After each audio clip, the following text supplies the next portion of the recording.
The Charlotte Hornets offseason shenanigans, they continue. As you can see, Austin Rivers, for some reason. We talk about Austin Rivers, then we talk about a potential player the Hornets could pursue in a trade. All today on Locked On Hornets.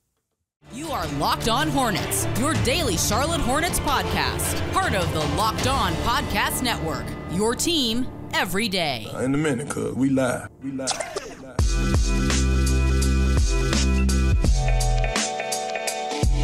Locked On Hornets, part of the Locked On Podcast Network. It's your team every day. Thanks for making us your first listen. We're free and available anywhere you get your pods. That does include YouTube. And if you're watching us on YouTube, you can see Doug Branson jamming to the beat. You can find his work on his Substack, everyhornetsboxscore.com. I'm Walker Mail. You can listen to me on Sports Radio 92.7 WFNZ every weekday from 12 to 3 p.m. How are you feeling, Doug?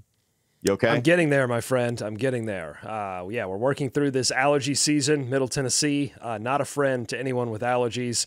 I'm finding that out the hard way, but I'm here.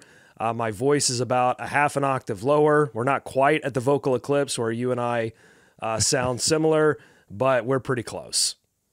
Yeah, we are pretty close, and so it's going to be hard to decipher who's talking at what point. Maybe a little bit. You got to pay attention. So listen to this podcast in particular. Let's during the break or right before we were about to hop on, Doug, we were both discussing on what is September 21st, how we're both really ready for the season to start. It's time, and so ready. You made the point that you probably could go back in the last few seasons and we'd feel the same at around September, early September, mid-September, something like that, where we're always going to be ready for the season to start. It feels like we've gotten more foolish storylines this year, just silly. Some of it just kind of exhausting. The PJ Washington, Kelly Oubre, those storylines more exhausting than they were silly, but needed to be updated on because we didn't know who they were going to play for. Yeah, I'm about ready for the season to start, and this Austin Rivers, Miles Bridges exchange is just another example of that. Well, explain to the people why, because not everyone is as online as you and I are when it comes to the Charlotte Hornets. So please explain what you mean why are we bringing up Austin Rivers, for God's sake, in a Hornets conversation? And God bless you for not being as online as we are. I wish I were you, very much so. So Austin Rivers joined a Ringer podcast, and I don't know what brought these comments up. I only have them on an article. You say a Ringer podcast. There's like 1,000 of them. I love that we're just like, yeah, he was on one of those podcasts that the Ringer has. Well, yes, honestly, I don't know which one. I just know that he was on a Ringer podcast, and he was on with, I'm going to try to pronounce this name correctly, Pasha Hahahi. I apologize if I mispronounced that. I don't like doing that, but that's the best I can go. That is what Austin Rivers told the Ringer about. He told something about the Charlotte Hornets, and I'm not sure what brought these comments up, but he did talk about the Charlotte Hornets and the troubled youth in the NBA. And he said, what's the standard that's being set in Charlotte? Their whole thing there. It's not LaMelo's fault. He just needs help. Surround LaMelo Ball around bleeping people that can help him tap into his potential and not deplete it. He did say a couple of other things. He also had, there are still teams that do it right. I don't see this problem in OKC. That bleep don't fly there. So Austin Rivers saying that the team is not putting the right talent around LaMelo Ball, that they're not putting the right bleeping people around him, and instead they're actively depleting the talent that LaMelo has with the kind of people they're putting around him.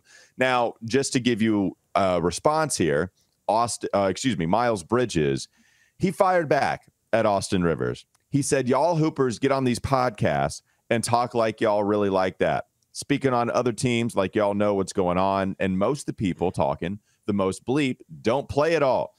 We're going to see about how that this year on me. We're going to see about how all that this year on me. One more time. I need to hear that. That was the second attempt. Go ahead. One more time. Well, no, it's not even an attempt. I'm reading what he's saying. Oh, he did. He said it twice. Well, no, he said it once. I just repeated the last line. I did get it right, though, just for clarity. I was reading it for the people. Okay, so that was the exchange, the first one between Austin Rivers and Miles Bridges. Before we go any further, what are your thoughts on Austin Rivers' comments and then Miles Bridges' response on Snapchat? My comment is I want the season to start. I don't want to be talking about this right now, but I will because Austin Rivers has forced me to talk about this. Austin Rivers talks a lot. This is not the this is not the first podcast that he's been on. He's like the youngest NBA old head that we have. He often goes on and talks about like why young players are doing it wrong. I'm not sure why. I'm not sure who crowned him. I think he's just a usual contributor to Ringer podcast, if I'm not mistaken. I think he's on there quite a bit. Yeah, it feels like he wants to be kind of the anti-JJ Redick. He wants to be JJ Redick's level at some point in terms of, a media personality that acts like an old head instead of JJ Redick, who tries to kind of connect with some of what's going on as the NBA gets younger and gets more plugged into social media. The problem here is that Austin Rivers has a point. Like, I agree with him in terms of the leadership gap that has existed in Charlotte, that I think is you don't have to be a part of the organization to look at what's happened over the past couple of years and go, what the hell's going on? The problem is it's Austin Rivers, and it's sort of the thing from Big Lebowski, like, yeah, you're right, but you're a bleep hole, right? So I don't love the messenger here. But there has been a leadership gap. There has been a lack of veterans on this team, and that's been a little bit by design. The Hornets have been waiting for some of their youth to be more available and to be better before they go out and get veterans that they feel like would cost a little bit more, but would allow them to compete. And the cost of that is, I think, that you have a little bit more of what's been going on in this organization, which is guys not exactly focused, young players not developing at the speed that I'm sure the player development staff, the coaching staff, and certainly fans have wanted to see those players develop. And off the court, they've had a lot of issues. It's not just Miles Bridges, it's Book Knight, it's all the stuff that we've been talking about with Kai Jones. The list goes on. And so Rivers has a point too on the LaMelo front, which is like, he shouldn't have to be the team leader this early in his career. There should be some other voices going on. And that bill might not fit LaMelo, even though he's now going to be the highest paid player. That might not be his forte. Like, some guys are built for leadership and some guys aren't. Some guys just go out there and perform at a high level and they lead by example. So we don't even know if LaMelo can be that voice in the locker room, but now he's kind of being forced to. And it's a shame, honestly, that the organization has left him in this position. Yeah, and you look at just the players that are here, right? I mean, even the lack of leadership. We talked about that. Kelly Oubre leaving, we think that actually hurts the leadership there with the Hornets or lack thereof, right? But even just the younger players and just the talent that is on this roster. You drafted Miles Bridges before LaMelo Ball and drafted PJ Washington. Those are guys that I think help LaMelo. I think Miles and LaMelo on the floor are a fantastic duo. And you could tell that before he was suspended for the entire year. You could see that budding relationship and how strong it was, not only off the court, but on the court. Those guys were very good. PJ Washington, my thoughts on him, how he can help LaMelo space, allow LaMelo to get downhill and kick out to a three-point shooter. Also will take defensive responsibility. So then after LaMelo, you draft Kai Jones, you draft James Book Knight. You're not signing big-time free agents. It just feels like, Doug, if you could divide a line in moves pre-LaMelo and moves post-LaMelo, and it feels like they were getting ready for drafting a star a lot better than how they've handled it, how they've handled the roster after they drafted the star, right? So they even got Gordon Hayward. That was right after the draft. So I guess technically that's right after, before we see LaMelo play a game, that they sign Gordon Hayward. And, he helps too, I think. I think he helps when he's on the floor, but he's never on the floor. And then since you drafted him, James Book Knight, Kai Jones, Mark Williams, I think will really help LaMelo, but this is going to be his second year. They sign guys like Isaiah Thomas, Dennis Smith Jr. to help with the leadership aspect, but they're not game breakers as far as talent goes. Yeah, it just feels like after they drafted LaMelo, Doug, there's not been a lot of key moves bringing in new talent to say, okay, Now we're bringing in, all sorts of resources to help our young star. Everything they did to help their young star happened before they actually got him. Well, it seems like they've just been reticent because they wanted to make sure that LaMelo was going to be a star, that they weren't going to go all in and have another situation that they found themselves, honestly, when they had Kemba Walker, which is like, we've got this star, but we know that if that guy's the best player on the team, that we've got a serious cap on what we can accomplish. I don't think that's the case with LaMelo Ball. It's just, I think, taking the organization too long to realize that. There is a universe in which the Hornets, after LaMelo Ball wins Rookie of the Year, that they go out and are more aggressive in that free agency period. They don't get blown out again in the play-in game. They get LaMelo Ball some actual playoff series experience, and this organization is in a lot better place. Maybe not financially. Maybe their books are a little bit more locked up because they have brought some veterans in that you've got to pay a little bit more money.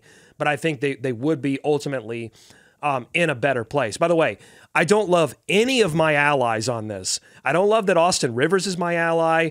I don't love Miles Bridges getting into the fray because I'm just like, after everything that's happened, right? After everything that's happened, maybe, just maybe, like, let's just play some basketball, right? Let's just maybe just lay up just a little bit and just let's let actions speak louder than words. And then, I don't know if you saw this, but Kyrie coming into the fray as well, essentially telling Miles Bridges to at Austin Rivers next time he has. So then now I don't love my ally again. Now I'm allied with Kyrie. It's like, I don't love anyone that's involved in this conversation, including myself. I don't love myself at this point. I just want to watch basketball, please. Self-loathing. It is time. September self-loathing. Yes, that's what the mantra is. And just to read the response one more time from Austin Rivers back to Miles. We didn't get to that as we were setting it up. No. Yeah, no. This is okay. Austin Rivers responded to Miles after Miles responded to Austin in a black background Snapchat, putting it out there for anybody to see. Austin said, "Nah, this can't be about me," crying, laughing face emoji. "I've gotten good minutes on every team I've played on, with the exception of last year. Situation matters, and I stand by what I said about Melo straight up. He needs pieces around him with high character. Stop worrying about me and go be one again." Hush mouth emoji. Yeah, that's the best point Austin Rivers made this entire time. I'm not saying I completely disagree or completely agree with everything he said on the podcast, but that right there, totally agree with that. He needs players with high character around him. Stop worrying about me and go be one again. Yeah, that's how I feel too. That's the point that I Timberwolves Hornets, by the way, December 2nd. Timberwolves Hornets. You'll see these two. Maybe they'll flex it into the national conversation. Just play 100%. Basketball, please. All right, let's talk a little basketball then, or try to. Coming up next on the Locked On Hornets podcast. Don't go to sleep on the Hornets just yet. If the Hornets are tasked with bringing talented players around LaMelo, then maybe there's one guy on the trade block that they could go after, just like a lot of other NBA teams are going to do, I expect. We'll do that. We'll talk about that in just a moment. But this episode is brought to you by Jace Medical. Everyone should be empowered to care for themselves and their loved ones during the unexpected. That's why Jace Medical offers the Jace Case. The Jace Case provides 5 life-saving antibiotics for emergency use and gives you a peace of mind so that you are not just hoping that you have access to medication in an emergency. Jace Medical makes sure you have the medication in hand. Jace Medical is simple. They handle everything from the online evaluation to licensed pharmacy medication delivery and ongoing consultation and care. Don't get caught unprepared. Save more than $360 by getting these life-saving antibiotics with Jace Medical, plus an additional $20 off by using code LOCKEDON at checkout on jacemedical.com. That's JASE, jacemedical.com, promo code LOCKEDON. More Locked On Hornets coming up next. All right, Doug, an interesting player hit the trade block yesterday, and it looks like Buddy Hield could be had for the right price. If you look at Adrian Wojnarowski tweeting out and other NBA, I think it was maybe even Shams Charania, if I'm not mistaken.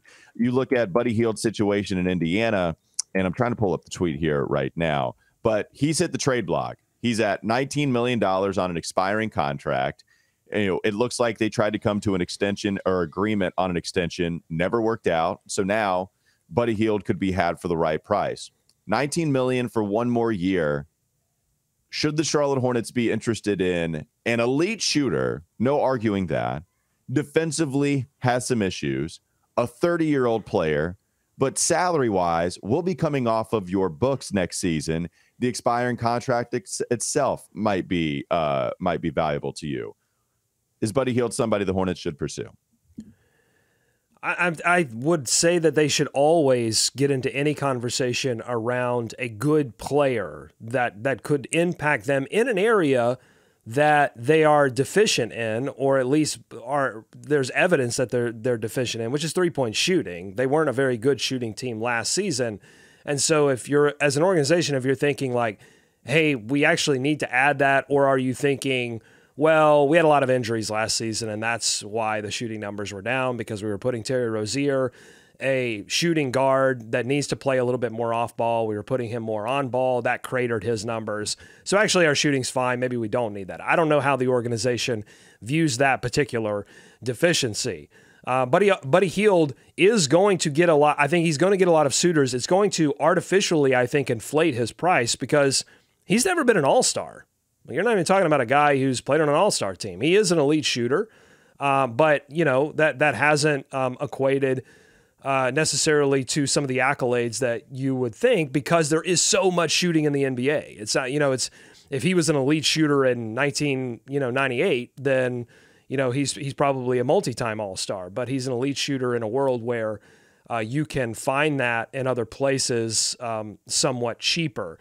For the Hornets, if they were in a situation where they were kind of like a fringe playoff team, a play-in team, maybe the talent indicates that they are, but there's no evidence of that being the case. There's as strong a possibility that they could be a play-in team as they could be in the hunt for, the first pick, second pick, third pick in next year's draft. And so if you're talking about draft compensation, I would be really hesitant to give up anything in terms of next year's draft, because they could be in line. They're one or two injuries away from being in line for another big pick. So I think it's going to be difficult for the Hornets to really get into this conversation for all of those reasons. Totally agree. I like Buddy Hield a lot as a basketball player. Remember, this is the guy that everyone thought was going to go to the Lakers, team up with LeBron. Everyone loved that move for the Lakers. And then 5 minutes later, Woj says, psych, it's actually going to be Russell Westbrook, an entirely different player. And everybody hated that move. Goes to the Pacers, continues to just shoot 40% from three on at least 8 threes a game. Monster volume, monster efficiency. I saw Sam Vecini tweet out, you could argue he is the second best shooter in the NBA, of course, behind Steph Curry, but he might just hold that title as the number 2 guy. It's really valuable. Great offensive player. Defensively, not going to be bringing much to the Charlotte Hornets team. The way to make it work is if Indiana wanted to bolster up its front court a little more, you say, hey, you're going to get an expiring contract. You're going to get more money off of the books with Gordon Hayward. We'll take back Buddy Hield. We'll also take back Daniel Tice, something like that. Ooh, for enticing. A center rotation guy. Yeah, and Daniel Tice has been rumored to the Hornets. Got medal winning. You have to put that in there now. He's like medal winning Daniel Tice. That's right. But it's going to be draft compensation that the Pacers want, and totally understandable. And that's where I don't want to give up any draft compensation for the Hornets right now. Because think about this, right? Buddy Hield, the expiring contract is valuable, but also he's looking for a long-term extension. So one, I'm going to guess he doesn't want to come here if he's not going to get that extension. But also, if the goal is to build something sustainable for the Charlotte Hornets, then maybe you trade for Buddy to have the inside track to sign him long-term. Maybe you do that. But defensively, he doesn't complement LaMelo. Shooting-wise, he does. That would be fun, right? Offensively, backcourt, he would just be raining all over the place, and that would be a lot of fun. But if you can't guarantee a deal with Buddy, certainly at the right price, and he's already 30 years old, then I don't know if this is going to help you in the long term, more so than it being just a 1-year rental. And then you have less cap space freed because you traded Gordon Hayward in this deal. And I know you got to match it. You get the idea. Yeah, for me, it gets a little tough. And I'm with you, Doug. As much as I think it would be a lot of fun to have him on the squad, it's hard for me to figure out a deal that the Pacers and the Hornets would agree to.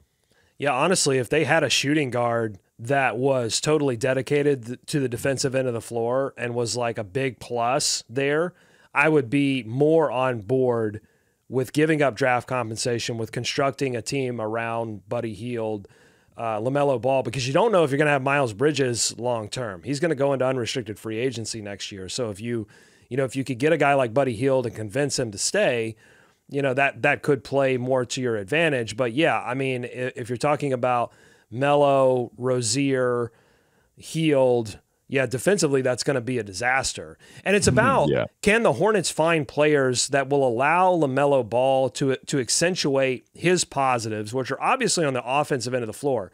Like, you'd love to see, just for his overall growth and future All-NBA status and all of the things that he wants to achieve, you'd love to see some improvements for LaMelo Ball on the defensive end of the floor. But you don't want him to be focused on the defensive end of the floor at the expense of his offensive game. I think what I would rather see is the Hornets pursue players that can be better on the defensive end of the floor and allow LaMelo to focus less on that and more on the offensive end of the floor, where he will be the engine of this team. He was last season in his small availability that he had. That's why I think, Mark Williams is going to unlock so much for this team next season, because he does add an element defensively that this team has not had for many, many years. And I think that's going to do wonders for LaMelo Ball overall and for this team. So yeah, for, Buddy Hield, I'm not taking anything away from Buddy. I mean, again, I agree with you. Elite offensive player. And I think, honestly, in the right system with the right coach, and Buddy Hield not having to guard the best player night in and night out on your team, I don't think that he's like crazy defensive minus.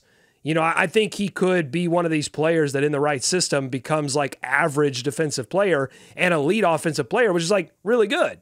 And Clifford, would be a good coach to, I think, help that, because Clifford knows how to coach team defense. So, all that to say, love Buddy. I'm just not sure that this particular team makes sense for him right now. And there's going to be so much competition. There's going to be a playoff team, a fringe playoff team, or a legit playoff team that's going to want Buddy and will be willing and more able, and it makes more sense to sacrifice all of that future draft compensation.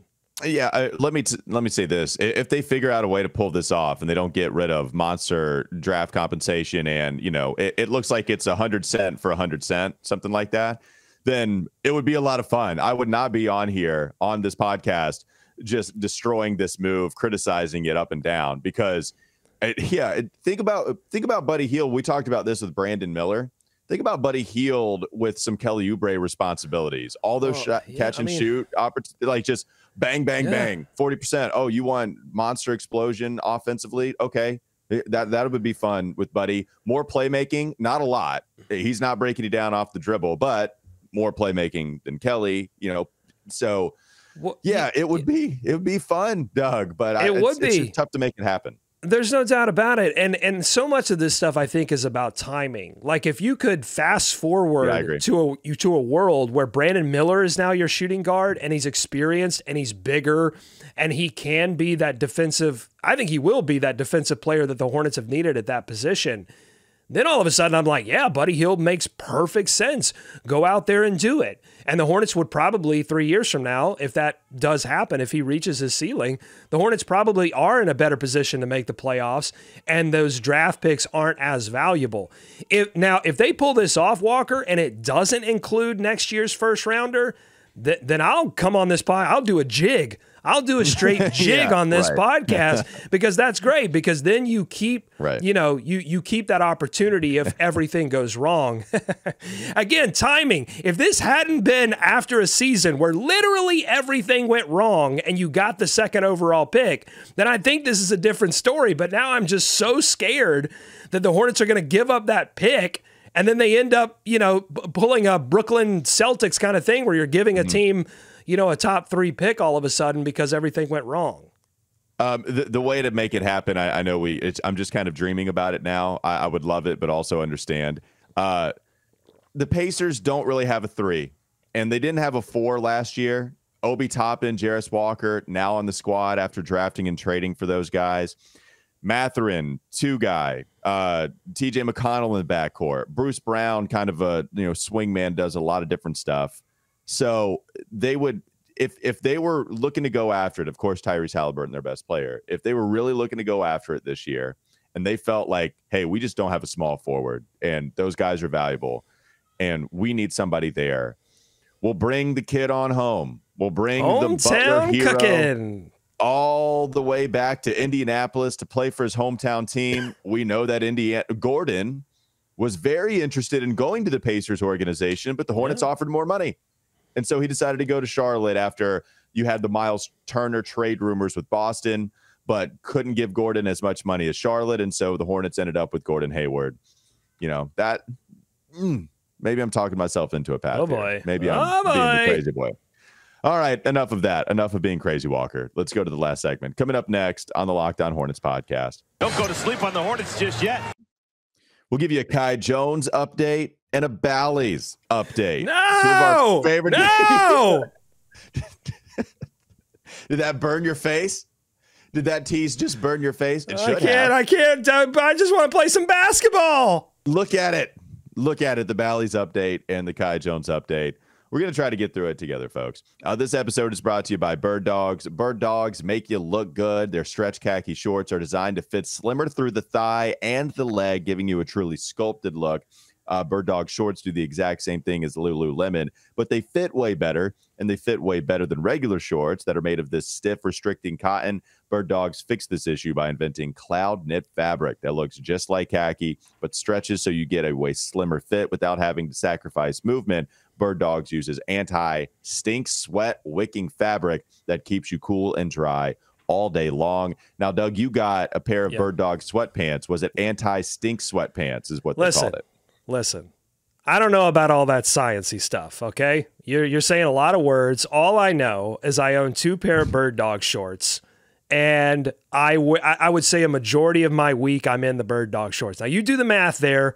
Means I'm doubling up a couple of days, but it's fine because they don't stink, because that's those sciencey words that you use. I also have a pair of their jogger pants. It's getting a little colder outside, so those are perfect to walk the dog in. All I'm saying is it's good stuff. Just go buy it. Don't worry about the science. They work. It's good shorts. Okay, but if we want to please the client, maybe worry about the science a little bit. I'm just reading. That's fine. That's fine. But you can say all the fancy words. They can say all the fancy words. I'm just telling you, it's good product. Go buy it. All right, go to birddogs.com/LockedOnNBA or enter promo code LockedOnNBA at checkout for a free Birddogs water bottle with your order. And the water bottle looks pretty cool. I would advise it. That's birddogs.com/LockedOnNBA for a free water bottle at checkout. You will not want to take your Birddogs off. We promise you. One more segment to go. Locked On Hornets. Was that the worst tease ever if the goal of the tease is to keep people around for the last segment? Kai Jones update and Ballys update. It can't be good.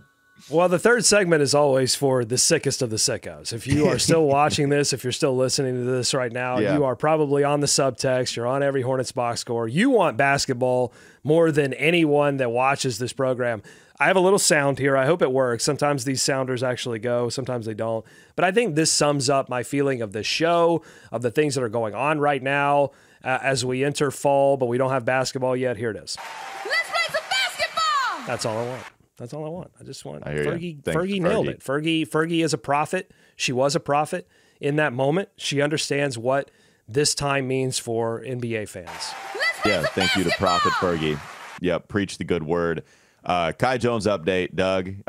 You saw a couple more videos. I just saw the one, but there's multiple, I guess, to update people on. What's Kai Jones doing now? He's boxing now, apparently. Just don't get hurt. That's all I'm saying. You can have activities outside of basketball. It happens, you know. I'm sure all guys do it, and not all of them are posting it on social media, but I'm sure all guys have activities that get them into shape that is not necessarily basketball. I'd love to see more video at this point of Kai Jones playing basketball. If he's boxing, fine. But if you slip and you tear an ACL, slip on some sweat on the, boxing ring, all of a sudden, Kai Jones is a fringe player. He's not somebody that has like a lock on his rotation spots. It's crazy. And I guess he's dancing as well. So Well, okay, yeah. So I think that's the thing we need to worry about him getting injured on, because boxing seems like a pretty good conditioning program for basketball players. You're upright. It's not like you're doing a whole lot of lower body movement. Yes, I know you're moving your feet. I don't know the skills and the fundamentals of boxing, but it seems decently safe enough to the point where you're not going to get hurt as long as nobody is actively fighting you and you're just sparring. The dancing that Kai Jones showed out there on Twitter, he's doing a split, Doug. That seems like torn hamstring immediately. Well, it would be for me. Splitting? I would be for me. Now, Kai Jones is the professional athletes are built a little bit differently than me, a soft body. If I tried to do a split, there would be a lot more than a hamstring tearing. There would be sensitive areas that would be tearing, and it'd be Andy Bernard type of injury. Is that what you're saying? Yeah, it wouldn't be great. Andy the Bernard Birddogs wouldn't save me in that case. There's no anti-tearing fabric. Anti-sensitive area injuring fabric. Birddogs. Once you get that, I'm all the way in. I'm all the way in on Birddogs, as more than I already am in now. All right, so Kai Jones, the update, he's boxing, he's dancing. My plea to Kai Jones is to stop doing splits while you're dancing. And stop posting. Please. And stop posting. And stop posting. Yes, actually, keep doing the splits if you want to. Just don't show me, and then I'll never know. What mama don't know won't hurt her. Let's go to the Ballys update, Doug. What kind of update do you have for everybody's favorite app to watch their favorite team on? Yeah, so we did. Yeah, that's you're saying that very sarcastically, and I recognize that because it is a difficult app. It is an expensive app, and I don't know why it's so expensive to watch your favorite team these days. Maybe it is because all of these teams are realizing now that people find it more enjoyable to watch from home than they do to get out there in the traffic and the noise and, sometimes fighting and just difficult situations that come with watching a game in person. They've decided to watch from home more often, and now people are realizing that and raising the cost. But Ballys is in trouble. For those to catch everyone up, Ballys is in trouble. They filed bankruptcy. They have not paid several of their MLB teams that they're required to pay. And so the MLB has been a little bit more aggressive than the NBA and said, all right, if you're not going to pay, then we'll just figure out a way to broadcast these games for these particular teams. So we've got an update here on the bankruptcy and what that means for the NBA teams involved in this conversation. So here it is from an article from the Sports Business Journal.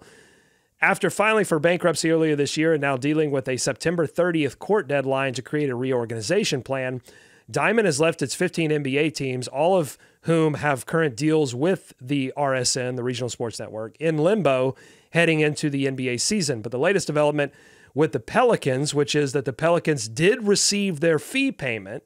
So they did pay the Pelicans. So the Pelicans will be broadcast on Ballys.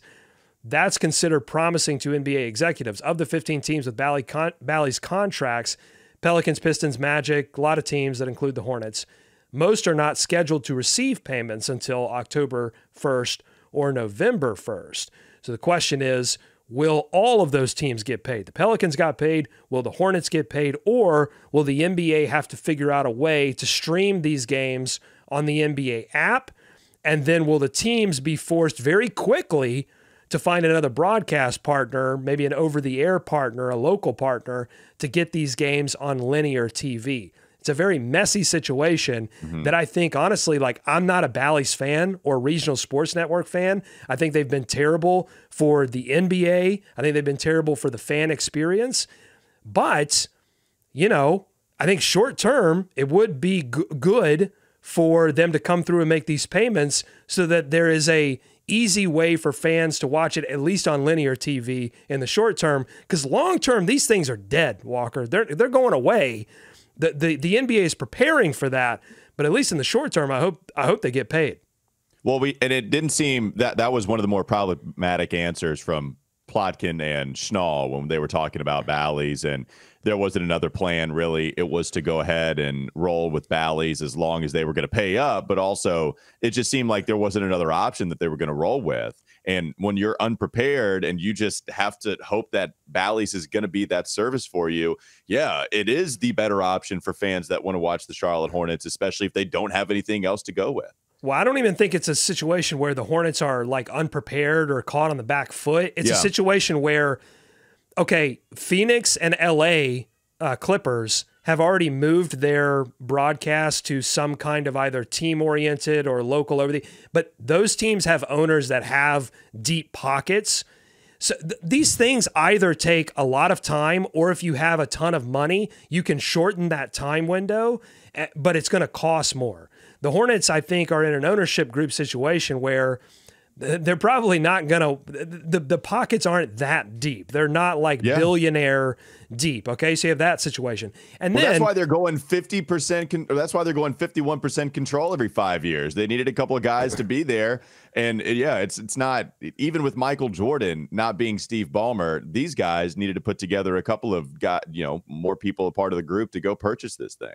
Right. And so if you're waiting on them to pay you, if you're waiting on Ballys to pay you, then you're not going to go and negotiate a deal with some other, like they're not going to get ahead of this. You have to wait and see, is Ballys going to come together with the check, and then you move forward.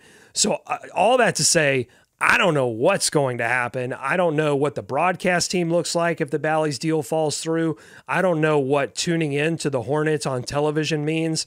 It's all a big mess as the NBA prepares to sign another big national television contract that will mean different things for the salary cap. They've got this local broadcast situation that seems to be falling apart at the seams.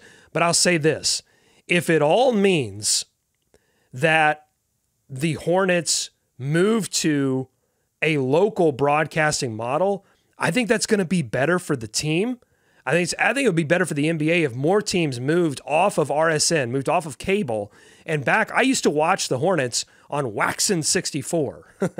Now, maybe they're not going to go to channel 64 anymore, but if they could get to, our partners at WCNC, or if they can go to whatever, just a local broadcast network, make it easy for all fans to tune into your game. It's a novel concept. Have as many people watch your product as possible.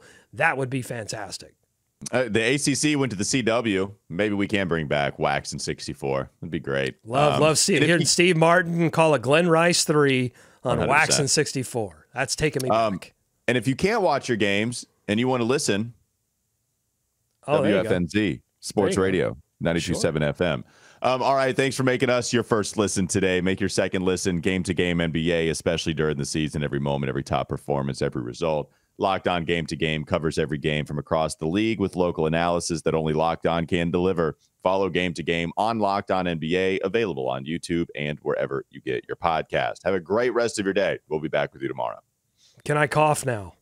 Go ahead.